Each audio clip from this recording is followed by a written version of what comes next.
Hey, you guys, this is Rafael from Relics.com in Savannah, Tennessee. I hope you're all doing well. It is great to be back with you guys today.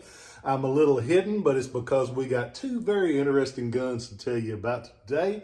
When the war broke out, a lot of people were worried about a lot of things, but there were several really interesting entrepreneurs that all they saw was dollar signs.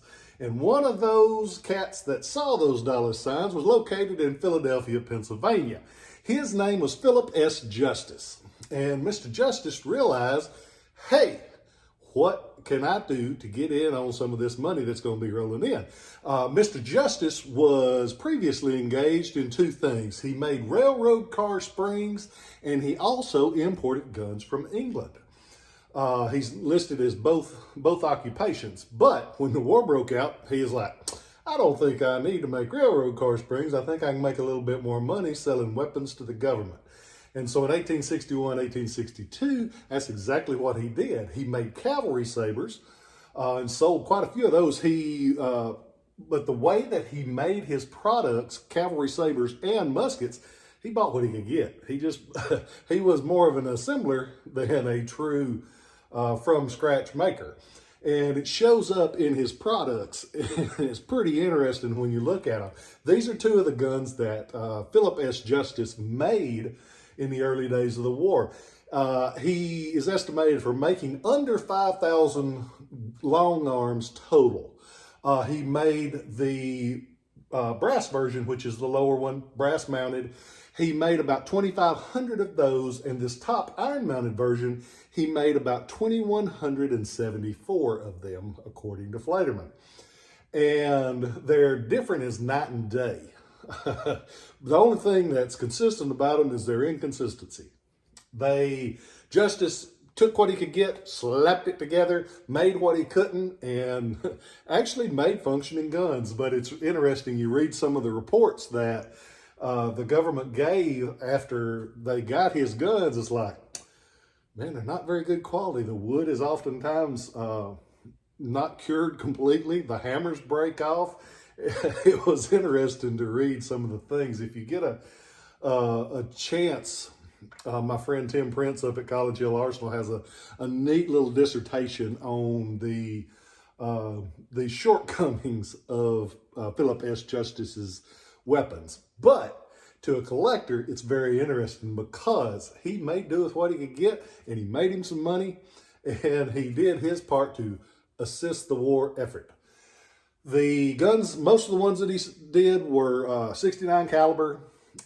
These two are both rifled, meaning that inside the barrel, there's lands and grooves to help you fire a rifled Manet ball, or mini ball as you often hear it referred to make it fire more accurately. These two guns are completely different critters. The one thing that you can count on a Justice is a lock plate. A lot of times you can still see the old manufacturer marks on them, and but you'll see where they tried to get rid of them hastily and they stamped P.S. Justice Philadelphia. You can see that on both of these. This one on top is more like a kind of hybrid of the Model 1842. It's got a long-range rear sight, 42 style nose cap. It's got the same basic profile as an 1842-ish gun, and the lower one is kind of its own critter. It has brass mountings, meaning that the barrel band's brass butt plate. It even has a Sharps-looking patch box, which is kind of interesting on a gun like this that was hurriedly made, because that's not an easy thing to tack onto it. Has a distinctive trigger guard. Look at the trigger guard on this one. It's brass with the little indentation on the front of it. The top one just has the standard smooth trigger guard. The lower gun here is brass mounted, meaning it has the brass bands, has an infill style nose cap, which is interesting because before the war, or actually right at the outbreak of the war, Justice offered to the U.S. government 1,500 infill rifles. So that meant that Mr. Justice had those feelers out in England and could get some, and he also bought those parts from England, probably. If not, he just patterned it after it. We don't know that for sure. But even after the war, he goes over to England and starts making more railroad pieces. So very, very interesting guy. I'd love to know more about him. There's not a lot of information out there on him. Got a little bit of the information off the internet, but it was kind of funny. I typed in P.S. Justice Musket, and it pulled my name up, and I'm like, I'm supposed to already know this. But that's the way it goes. These guns are both, as the time of this video, on the website, and I've got pictures of them from every angle so you can see exactly what you're getting. I always try to cover those bases so you know exactly what you're getting, and you don't. When you open it, I want you to say, man, I'm glad I got that, instead of, I want to send that back. So I send you pictures of every angle that I can on it. Go on there. They're both available as of the time of this video, and you can see those differences if you compare them. They are interesting guns. There's so many, because in that 4 years, there were so many people that tried to help the war effort. Some of them for financial gain, and some of them because they really believed in what they're doing. I like to think of Mr. Justice as a little bit of both. And so you can go on there and see those. I hope you guys are doing well. Remember, small businesses, and I'm not talking about me. I went in the other day, and there was somebody complaining about a small business that was charging for a meal.